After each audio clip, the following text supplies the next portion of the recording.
देश के कोने-कोने से उन्होंने जानकारियां उपलब्ध कराई।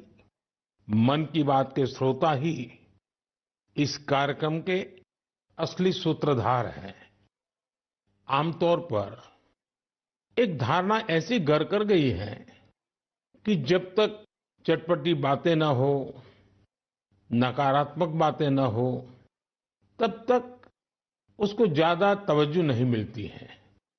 लेकिन मन की बात ने साबित किया है कि देश के लोगों में पॉजिटिव जानकारी की कितनी भूख है। पॉजिटिव बातें, प्रेरणा से भर देने वाले उदाहरण, हौसला देने वाली गाथाएं लोगों को बहुत पसंद आती हैं। जैसे एक पक्षी होता है चकोर, जिसके बारे में कहा जाता है कि वो सिर्फ वर्षा की बूंद ही पीता है। मन की बात में हमने देखा कि लोग भी चकोर पक्षी की तरह देश की उपलब्धियों को, लोगों की सामूहिक उपलब्धियों को कितने गर्व से सुनते हैं। मन की बात की 10 वर्ष की यात्रा ने एक ऐसी माला तैयार की है जिसमें हर एपिसोड के साथ नई गाथाएं, नए कीर्तिमान, नए व्यक्तित्व जुड़ जाते हैं। हमारे समाज में सामूहिकता की भावना के साथ जो भी काम हो रहा हो, उन्हें मन की बात के द्वारा सम्मान मिलता है। मेरा मन भी तभी गर्व से भर जाता है जब मैं मन की बात के लिए आई चिट्ठियों को पढ़ता हूं। हमारे देश में कितने प्रतिभावान लोग हैं, उनमें देश और समाज की सेवा करने का कितना जज्बा है।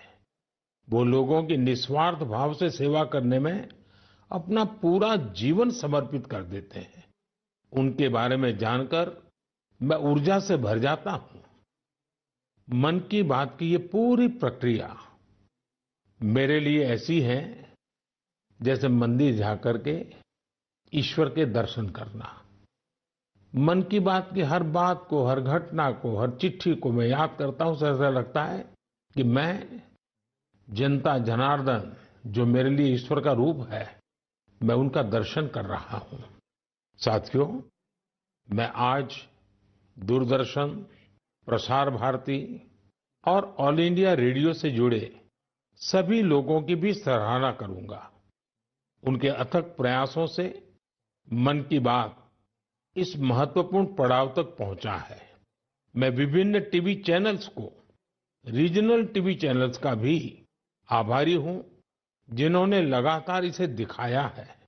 मन की बात के द्वारा हमने जिन मुद्दों को उठाया, उन्हें लेकर कई मीडिया हाउसेस ने मुहिम भी चलाई। मैं प्रिंट मीडिया को भी धन्यवाद देता हूं कि उन्होंने इसे घर घर तक पहुंचाया। मैं उन यूट्यूबर्स को भी धन्यवाद दूंगा जिन्होंने मन की बात पर अनेक कार्यक्रम किए। इस कार्यक्रम को देश की 22 भाषाओं के साथ 12 विदेशी भाषाओं में भी सुना जा सकता है। मुझे अच्छा लगता है जब लोग ये कहते हैं कि उन्होंने मन की बात कार्यक्रम को अपनी स्थानीय भाषा में सुना। आप में से बहुत से लोगों को ये पता होगा कि मन की बात कार्यक्रम पर आधारित एक क्विज कंपटीशन भी चल रहा है, जिसमें कोई भी व्यक्ति हिस्सा ले सकता है। mygov.in पर जाकर आप इस कंपटीशन में हिस्सा ले सकते हैं और इनाम भी जीत सकते हैं। आज इस महत्वपूर्ण पड़ाव पर मैं एक बार फिर आप सबसे आशीर्वाद मांगता हूं। पवित्र मन और पूर्ण समर्पण भाव से मैं इसी तरह भारत के लोगों की महानता के गीत गाता रहूं। देश की सामूहिक शक्ति को हम सब इसी तरह सेलिब्रेट करते रहें, यही मेरी ईश्वर से प्रार्थना है, जनता जनार्दन से प्रार्थना है। मेरे प्यारे देशवासियों, पिछले कुछ सप्ताह से देश के अलग अलग हिस्सों में जबरदस्त बारिश हो रही है।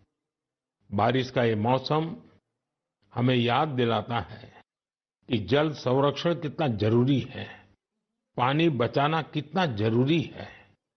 बारिश के दिनों में बचाया गया पानी जल संकट के महीनों में बहुत मदद करता है और यही कैच द रेन जैसे अभियानों की भावना है। मुझे खुशी है कि पानी के संरक्षण को लेकर कई लोग नई पहल कर रहे हैं। ऐसा ही एक प्रयास उत्तर प्रदेश के झांसी में देखने को मिला है। आप जानते ही हैं कि झांसी बुंदेलखंड में है, जिसकी पहचान पानी की किल्लत से जुड़ी हुई है। यहाँ झांसी में कुछ महिलाओं ने गुरारी नदी को नया जीवन दिया है। ये महिलाएं सेल्फ हेल्प ग्रुप से जुड़ी हैं और उन्होंने जल सहेली बनकर इस अभियान का नेतृत्व किया है। इन महिलाओं ने मृतप्राय हो चुकी गुरारी नदी को जिस तरह से बचाया है, उसकी किसी ने कल्पना भी नहीं की होगी। इन जल सहेलियों ने बोरियों में बालू भरकर चेकडैम तैयार किया, बारिश का पानी बर्बाद होने से रोका और नदी को पानी से लबालब कर दिया। इन महिलाओं ने सैकड़ों जलाशयों के निर्माण और उनके रिवाइवल में भी बढ़ चढ़कर हाथ बटाया है। इससे इस क्षेत्र के लोगों की पानी की समस्या तो दूर हुई ही है, उनके चेहरों पर खुशियां भी लौट आई हैं। साथियों, कहीं नारी शक्ति जल शक्ति को बढ़ाती है, तो कहीं जल शक्ति भी नारी शक्ति को मजबूत करती है। मुझे मध्य प्रदेश के दो बड़े ही प्रेरणादायी प्रयासों की जानकारी मिली है। यहाँ डिंडोरी के रायपुरा गांव में एक बड़े तालाब के निर्माण से भूजल स्तर काफी बढ़ गया है। इसका फायदा इस गांव की महिलाओं को मिला। यहाँ शारदा आजीविका स्वयं सहायता समूह, इससे जुड़ी महिलाओं को मछली पालन का नया व्यवसाय भी मिल गया। इन महिलाओं ने फिश पार्लर भी शुरू किया है, जहां होने वाली मछलियों की बिक्री से उनकी आय भी बढ़ रही है।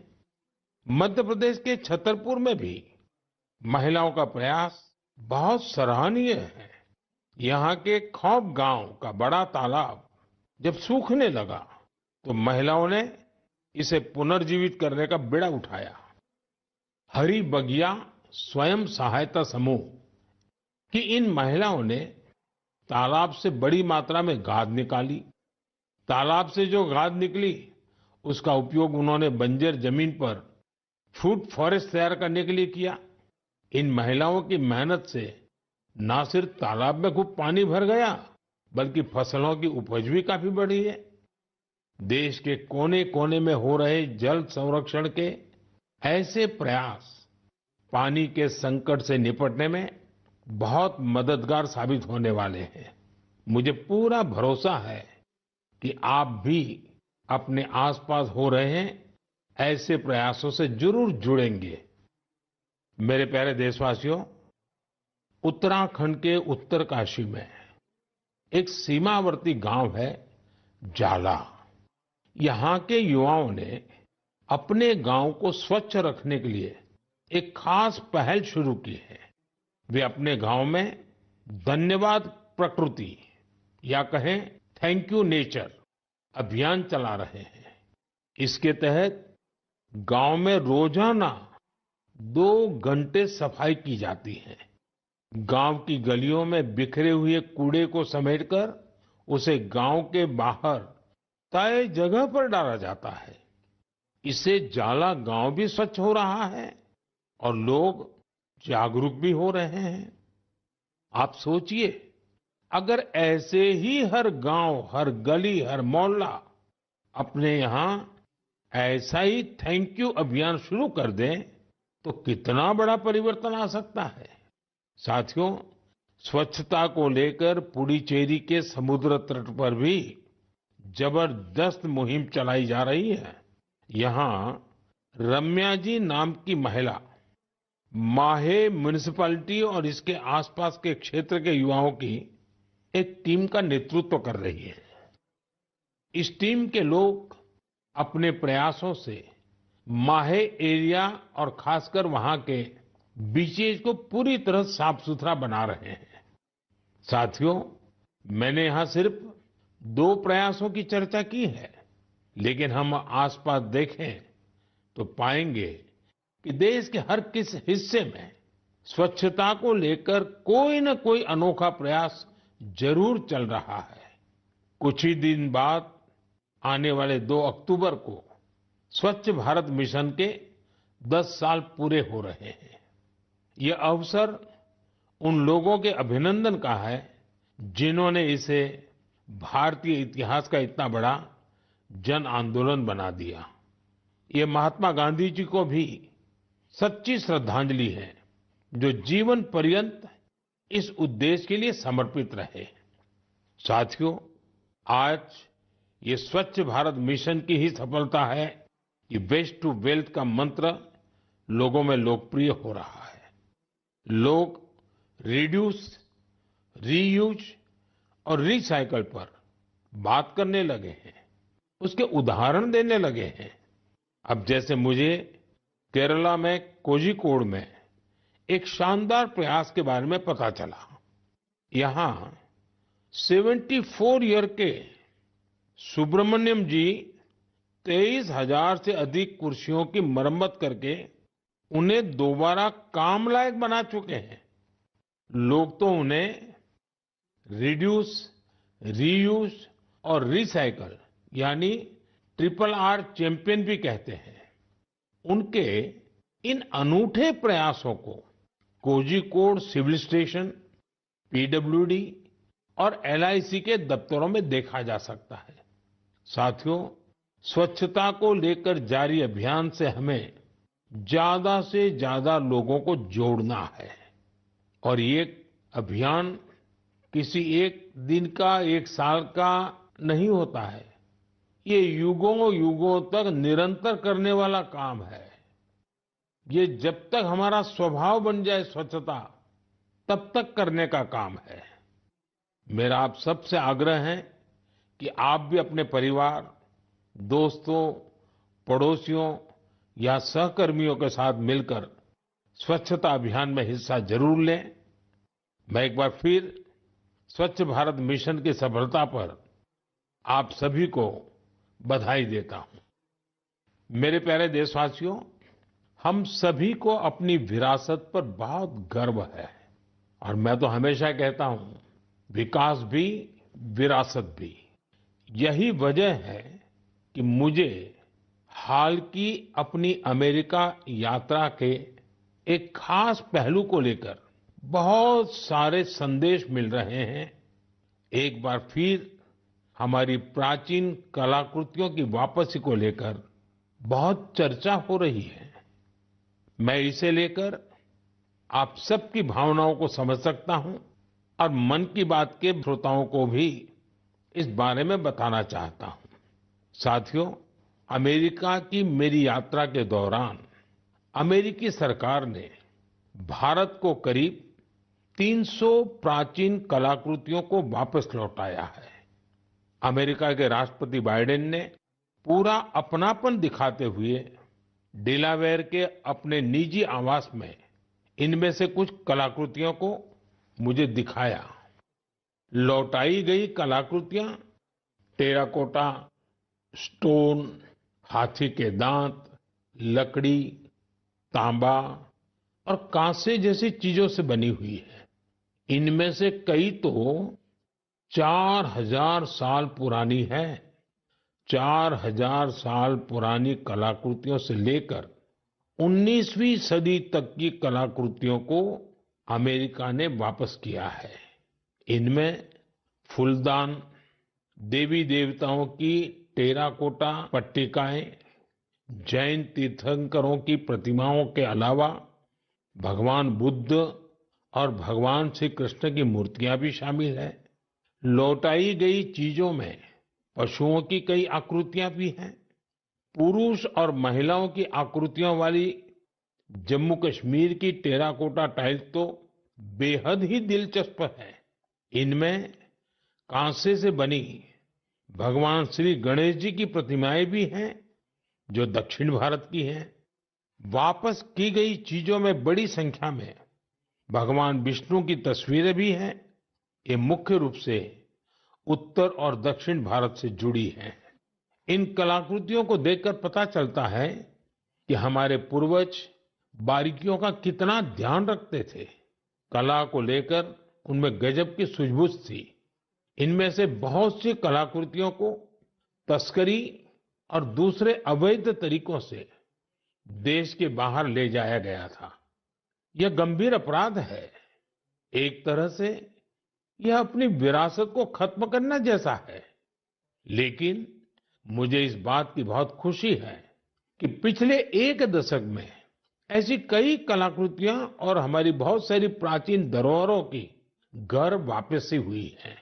इस दिशा में आज भारत कई देशों के साथ मिलकर काम भी कर रहा है। मुझे विश्वास है जब हम अपनी विरासत पर गर्व करते हैं तो दुनिया भी उसका सम्मान करती है। और उसी का नतीजा है कि आज विश्व के कई देश हमारे यहाँ से गई हुई ऐसी कलाकृतियों को हमें वापस दे रहे हैं। मेरे प्यारे साथियों, अगर मैं पूछूं कि कोई बच्चा कौन सी भाषा सबसे आसानी से और जल्दी सीखता है, तो आपका जवाब होगा मातृभाषा। हमारे देश में लगभग 20,000 भाषाएं और बोलियां हैं और ये सब की सब किसी न किसी की तो मातृभाषा है ही है। कुछ भाषाएं ऐसी हैं जिनका उपयोग करने वालों की संख्या बहुत कम है। लेकिन आपको ये जानकर खुशी होगी कि उन भाषाओं को संरक्षित करने के लिए आज अनोखे प्रयास हो रहे हैं। ऐसी ही एक भाषा है हमारी संथाली भाषा। संथाली को डिजिटल इनोवेशन की मदद से नई पहचान देने का अभियान शुरू किया गया है। संथाली हमारे देश के कई राज्यों में रह रहे संथाल जनजातीय समुदाय के लोग बोलते हैं। भारत के अलावा बांग्लादेश, नेपाल और भूटान में भी संथाली बोलने वाले आदिवासी समुदाय मौजूद है। संथाली भाषा की ऑनलाइन पहचान तैयार करने के लिए ओडिशा के मयूरभंज में रहने वाले श्रीमान रामजी टूडू एक अभियान चला रहे हैं।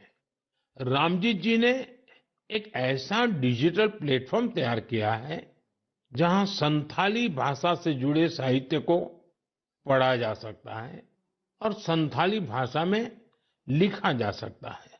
दरअसल कुछ साल पहले जब रामजीत जी ने मोबाइल फोन का इस्तेमाल शुरू किया तो इस बात से दुखी हुए कि वो अपनी मातृभाषा में संदेश नहीं दे सकते। इसके बाद वो संथाली भाषा की लिपि ओल्ड चिकी को टाइप करने की संभावनाएं तलाश करने लगे। अपने कुछ साथियों की मदद से उन्होंने ओल्ड चिकी में टाइप करने की तकनीक विकसित कर ली। आज उनके प्रयासों से संथाली भाषा में लिखे लेख लाखों लोगों तक पहुंच रहे हैं। साथियों, जब हमारे दृढ़ संकल्प के साथ सामूहिक भागीदारी का संगम होता है तो पूरे समाज के लिए अद्भुत नतीजे सामने आते हैं। इसका सबसे ताजा उदाहरण है एक पेड़ मां के नाम। ये अभियान अद्भुत अभियान रहा। जन भागीदारी का ऐसा उदाहरण वाकई बहुत प्रेरित करने वाला है। पर्यावरण संरक्षण को लेकर शुरू किए गए इस अभियान में देश के कोने कोने में लोगों ने कमाल कर दिखाया है। उत्तर प्रदेश, गुजरात, मध्य प्रदेश, राजस्थान और तेलंगाना ने लक्ष्य से अधिक संख्या में पौधारोपण कर नया रिकॉर्ड बनाया है। इस अभियान के तहत उत्तर प्रदेश में 26 करोड़ से ज्यादा पौधे लगाए गए। गुजरात के लोगों ने 15 करोड़ से ज्यादा पौधे रोपे। राजस्थान में केवल अगस्त महीने में ही 6 करोड़ से अधिक पौधे लगाए गए हैं। देश के हजारों स्कूल भी इस अभियान में जोर शोर से हिस्सा ले रहे हैं। साथियों, हमारे देश में पेड़ लगाने के अभियान से जुड़े कितने ही उदाहरण सामने आते रहे हैं। ऐसा ही एक उदाहरण है तेलंगाना के एन राजशेखर जी का। पेड़ लगाने के लिए उनकी प्रतिबद्धता हम सबको हैरान कर देती है। करीब 4 साल पहले उन्होंने पेड़ लगाने की मुहिम शुरू की। उन्होंने तय किया कि हर रोज एक पेड़ जरूर लगाएंगे। उन्होंने इस मुहिम का कठोर व्रत की तरह पालन किया। वो 1500 से ज्यादा पौधे लगा चुके हैं। सबसे बड़ी बात यह है कि इस साल एक हादसे का शिकार होने के बाद भी वे अपने संकल्प से डिगे नहीं। मैं ऐसे सभी प्रयासों की हृदय से सराहना करता हूं। मेरा आपसे भी आग्रह है कि एक पेड़ मां के नाम इस पवित्र अभियान से आप जरूर जुड़िए। मेरे प्यारे साथियों, आपने देखा होगा हमारे आसपास कुछ लोग ऐसे होते हैं जो आपदा में धैर्य नहीं खोते बल्कि उससे सीखते हैं। ऐसी ही एक महिला है सुभाश्री, जिन्होंने अपने प्रयास से दुर्लभ और बहुत उपयोगी जड़ी बूटियों का एक अद्भुत बगीचा तैयार किया है। वो तमिलनाडु के मदुराई की रहने वाली हैं। वैसे तो पेशे से वो एक टीचर है, लेकिन औषधीय वनस्पतियां, मेडिकल हर्ब्स के प्रति उन्हें गहरा लगाव है। उनका ये लगाव 80 के दशक में तब शुरू हुआ जब एक बार उनके पिता को जहरीले सांप ने काट लिया। तब पारंपरिक जड़ी बूटियों ने उनके पिता की सेहत सुधारने में काफी मदद की थी। इस घटना के बाद उन्होंने पारंपरिक औषधियों और जड़ी बूटियों की खोज शुरू की। आज मदुराई के वेरीचियूर गांव में उनका अनोखा हर्बल गार्डन है, जिसमें 500 से ज्यादा दुर्लभ औषधीय पौधे हैं। अपने इस बगीचे को तैयार करने के लिए उन्होंने कड़ी मेहनत की है। एक एक पौधे को खोजने के लिए उन्होंने दूर दूर तक यात्राएं की, जानकारियां जुटाई और कई बार दूसरे लोगों से मदद भी मांगी। कोविड के समय उन्होंने इम्यूनिटी बढ़ाने वाली जड़ी बूटियां लोगों तक पहुंचाई। आज उनके हर्बल गार्डन को देखने के लिए लोग दूर दूर से आते हैं। वो सभी को हर्बल पौधों की जानकारी और उनके उपयोग के बारे में बताती हैं। सुभाश्री हमारी उस पारंपरिक विरासत को आगे बढ़ा रही हैं जो सैकड़ों वर्षों से हमारी संस्कृति का हिस्सा है। उनका हर्बल गार्डन हमारे अतीत को भविष्य से जोड़ता है। उन्हें हमारी ढेर सारी शुभकामनाएं। साथियों, बदलते हुए इस समय में नेचर ऑफ जॉब्स बदल रही है और नए नए सेक्टर्स का उभार हो रहा है, जैसे gaming, animation, reel making, film making या पोस्टर मेकिंग। अगर इनमें से किसी स्किल में आप अच्छा प्रदर्शन कर सकते हैं तो आपके टैलेंट को बहुत बड़ा मंच मिल सकता है। अगर आप किसी बैंड से जुड़े हैं या फिर कम्युनिटी रेडियो के लिए काम करते हैं तो भी आपके लिए बहुत बड़ा अवसर है। आपके टैलेंट और क्रिएटिविटी को बढ़ावा देने के लिए भारत सरकार का सूचना और प्रसारण मंत्रालय ने क्रिएट इन इंडिया इस थीम के तहत 25 चैलेंजेस शुरू किए हैं। ये चैलेंजेस आपको जरूर दिलचस्प लगेंगे। कुछ चैलेंजेस तो म्यूजिक, एजुकेशन और यहाँ तक कि एंटी पायरेसी पर भी फोकस्ड है। इस आयोजन में कई सारे प्रोफेशनल ऑर्गेनाइजेशन भी शामिल हैं जो इन चैलेंजेस को अपना पूरा सपोर्ट दे रहे हैं। इनमें शामिल होने के लिए आप wavesindia.org पर लॉगिन कर सकते हैं। देश भर के क्रिएटर से मेरा विशेष आग्रह है कि वे इसमें जरूर हिस्सा लें और अपनी क्रिएटिविटी को सामने लाएं। मेरे प्यारे देशवासियों, इस महीने एक और महत्वपूर्ण अभियान के 10 साल पूरे हुए हैं। इस अभियान की सफलता में देश के बड़े उद्योगों से लेकर छोटे दुकानदारों तक का योगदान शामिल है। मैं बात कर रहा हूं मेक इन इंडिया की। आज मुझे ये देखकर बहुत खुशी मिलती है कि गरीब, मध्यम वर्ग और एमएसएमईज को इस अभियान से बहुत फायदा मिल रहा है। इस अभियान ने हर वर्ग के लोगों को अपना टैलेंट सामने लाने का अवसर दिया है। आज भारत मैन्युफैक्चरिंग का पावर हाउस बना है और देश की युवा शक्ति की वजह से दुनिया भर की नजरें हम पर है।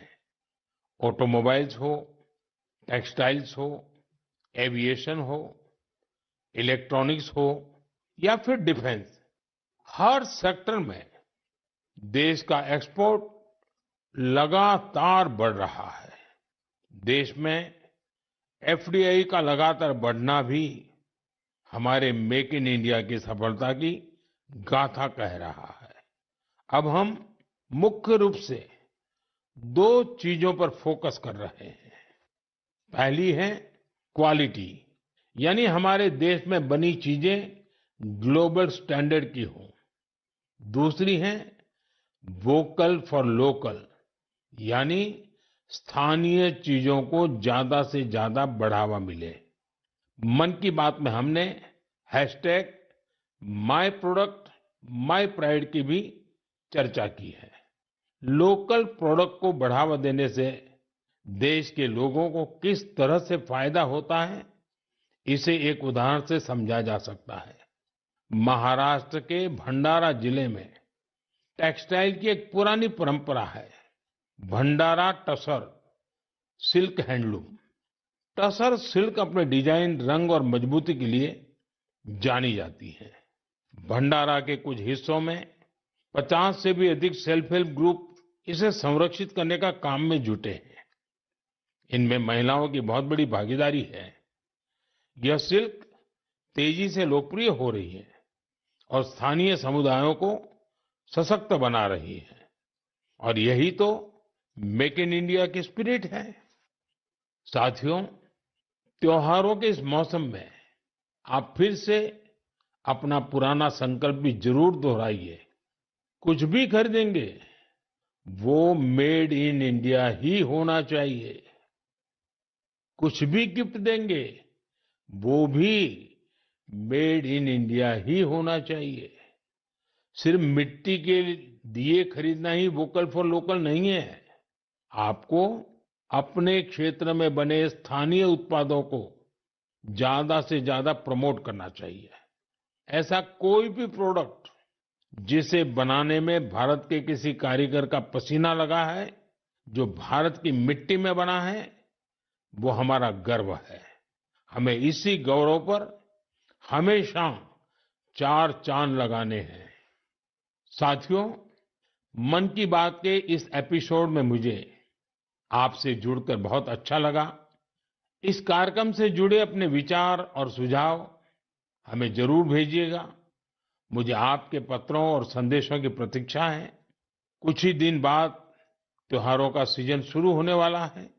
नवरात्र से इसकी शुरुआत होगी और फिर अगले 2 महीने तक पूजा पाठ, व्रत, त्योहार, उमंग उल्लास, चारों तरफ यही वातावरण छाया रहेगा। मैं आने वाले त्योहारों की आप सबको बहुत बहुत बधाई देता हूं। आप सभी अपने परिवार और अपने प्रियजनों के साथ त्योहार का खूब आनंद लें और दूसरों को भी अपने आनंद में शामिल करें। अगले महीने मन की बात कुछ और नए विषयों के साथ आपसे जुड़ेंगे। आप सबका बहुत बहुत धन्यवाद।